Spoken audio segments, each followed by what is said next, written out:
This is the only magazine about vintage watch I've ever got. And I would love to own one. I think they're absolutely gorgeous. Given a lot of these watches and that magazines are completely off my price range. Like this absolute is just incredible.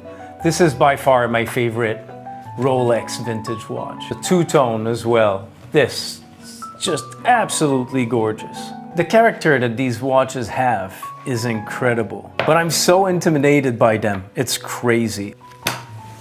Wristwatch check first. It's a Kue watch, Japanese made, and it's like new vintage. One of my friends lent it to me, so the next video will be a review of that. But so far I really like it. It's a beautiful little wannabe vintage piece, which is the subject of today. I think it's cool to buy quality things that you're gonna wear for a long time and that they're gonna age with you. There's something romantic in the idea of something that I wore and I loved for so long passed to the next generation, especially watches. But what I've come to realize by owning this magazine and owning this watch, or this watch for instance, they're never gonna be vintage, or rather they're never gonna look vintage. Oh, they're gonna be old, but they'll look new. You know what I mean? I'm never gonna see them aging with time. Other than scratches, of course. My little Submariner has plenty of that. They're never gonna patina. They're never gonna be, what's to say, a sign of your lifestyle, and never have the character that a really nice vintage watch has. I might be stating the obvious here because, you know, there's better components, better technology for the watches and the progress that the companies made. But even being into watches for all this time, for as long as I can remember, I never thought of this. Imagine if you could buy a watch with the property of a modern build, but with the quality of aging as you wear it, like the vintage pieces. Because let's face it, most of us don't want to pay thousands of dollars for a new watch from now, built like the vintage watches were. That the needles are gonna fall off the dial, that the dial is gonna be affected by moisture, the bezel insert is gonna fall off or become a ghost bezel, that the bracelet becomes so flimsy and bent that you're gonna be scared of losing your watch. But these are the reasons why these watches would become the way they look that we love so much. That's because of lesser quality material, lesser knowledge on how to build them back in the days. And obviously I know there's a difference between buying a vintage watch as a collector, exactly knowing what you're getting yourself into. But most people in their lifetime, if they're lucky, they're gonna buy one, maybe two good watches. And most of them won't want to put thousands of dollars in something that is lesser quality from now. One of my friends bought a really nice Omega, paid like $2,000, which is within the watch world, it's not that much. But when I saw him, the crystal was foggy from the inside. That's not good. Because he just thought that was beautiful. He didn't know what it was implying to buy a vintage watch. And like I mentioned, the water sealed wasn't too good. And obviously when we're talking about water seal on vintage watches is try not to put one drop of water on them unless it's a diver's watch. And my friend's a chef and all he did was washing his hands at work. That's it. But that was enough to get water in it. The hands are a little bit different, but it seems that the Seamaster is pretty accurate with the date that the dealer told him. And also, the crystal is a little bit scratched at some places, a little bit foggy. But he was gonna go change the whole crystal, and I told him about the Cape Cod cloth, that he could polish it himself. That's another thing he didn't know and was gonna spend more money that he should have had. So even if you mess it up with a Cape Cod cloth, you were willing to change the whole thing, so might as well just try it to see if you can actually make something good with it. It's a little too rusty for my taste. I don't like the patina. Still very nice, and now it's working perfectly, he told me. And with this mesh bracelet, I love those bracelets. They're silky smooth. The point I'm trying to make is it's a harder place to navigate for people that doesn't know much about vintage watches. Because also you have to consider the cost of getting these watches repaired. That's where new vintage looking watch come in the game. You have the faux patina dial, patina loomed, faux rivet, but it's still not the same thing The patina is fixed in time. It's not gonna age more. The aging of the watch will never represent your lifestyle. One of my clients that I tattoo has an amazing watch collection. And about 5 years ago, I got to try a Paul Newman Daytona. And I'm trying to get a meeting with this guy because I want to have hands-on on his amazing watch collection. Stay tuned for that video. Hopefully it happens in the next couple of months. And that was my first time trying a proper vintage watch. That thing was super flimsy. It felt like it was gonna disintegrate on my wrists, to be honest. Also, it's a little scary to try a watch that's worth that much. But Jesus Christ, that watch was beautiful. It had so much character.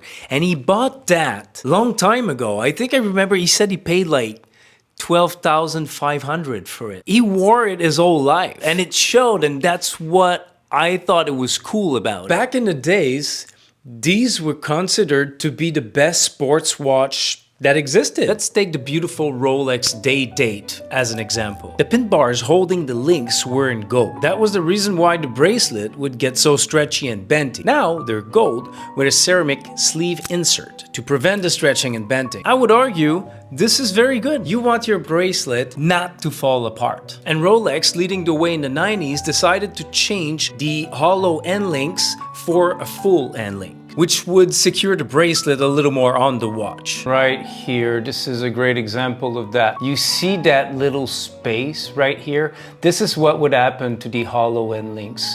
It would just kind of disconnect from the watch. So by fixing that, they fix a little bit the aesthetic of the watch as well. And not too long after that, they decided to change all the links of the bracelet from hollow to full link. And most of the brands followed right after that. See, before that change was made, the link of a watch was hollow. It was just a folded sheet over two pin bars. And over time, with the movement, that's what would happen to your bracelet. You see that little gap here, so that's from the stretching from those little stainless plate. Now with full links, problem solved. Yes, I know, it's amazing. Bracelets are better qualities. But they could have left the dial so it could age with time. Like back in the days. You know the tropical dials? They look so beautiful. But the reason why they would turn that way is because of the long-term exposure to heat and humidity in tropical environment where these watches were worn, which sped up a chemical reaction with the paint that he used on the dial, giving that beautiful,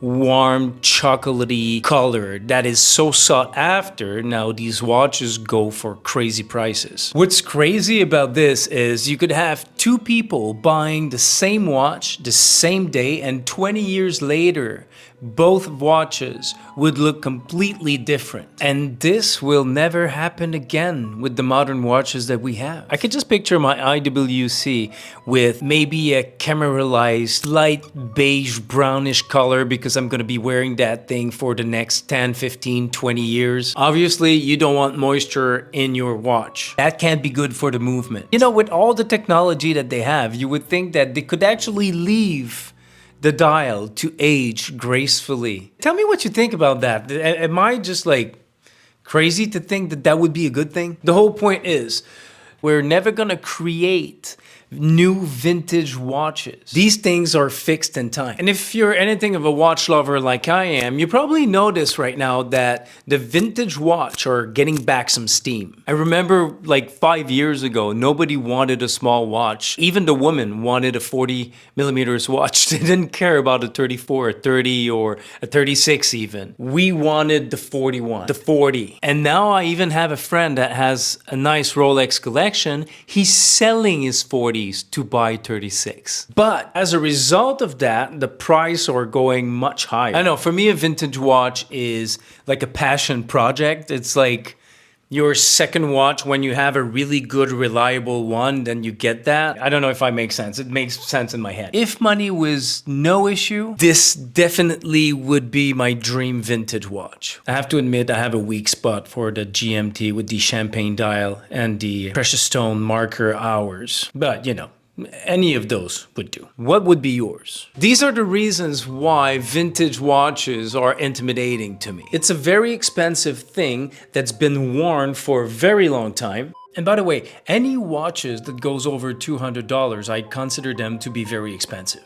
That you don't really know how well or how bad it was treated. And you can't even rely on the brand to service it or just to tell you if it works properly or if it's a real one, because a lot of brands like Rolex, they don't service vintage watches anymore. Editing Jonathan here. So it seems that Rolex will restore your vintage models. However, they're gonna do it if it's especially rare, historic, or important pieces. But generally speaking, if you show up with a pre-1980s, you might get turned away. And also, while looking at Omega, I found that they do restore vintage watches, but the start cost will be at a nifty $4,000 Canadian. That's a lot of money, especially when you just paid a lot of money for a vintage watch. And I looked at other popular vintage watches like Longines or Cartier. They do restore those vintage watches, but you have to send them the watch in Switzerland. And the cost will only be a rough estimation, so it could crank much higher than you would think. Also, it would take a minimum of 3 months before getting your watch back. These are all things to think about before buying a vintage watch. Because it's one thing to like the look of the watch and like the patina of the watch, but it's another thing for the watch to keep good time, because that's the reason why I wear a watch.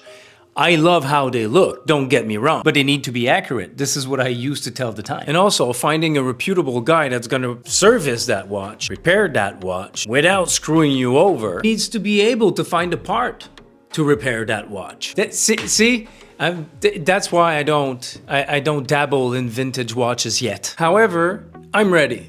I want to buy my first vintage watch, a real vintage watch. And this is where I need you. If you're a vintage watch lover, what do you wear? What brands are you into? Do you have any suggestion for a reliable source? I would like to get a nice full gold with a leather strap, but I don't know nothing about them, and I would like you guys to tell me where to start, and then I'll do my homework. Within this year, I will add that to my collection. As for this Kuwait that I'm wearing right now, I'm gonna make a video review in a week to tell you what I think about this piece, and I'm gonna try to come up with other nice example of new vintage for us people that are scared of real vintage. Don't forget your wristwatch check in the comments. I love reading what you guys wear. Like, sub, share, all that good stuff if you enjoyed the video. Appreciate you, and I will see you soon.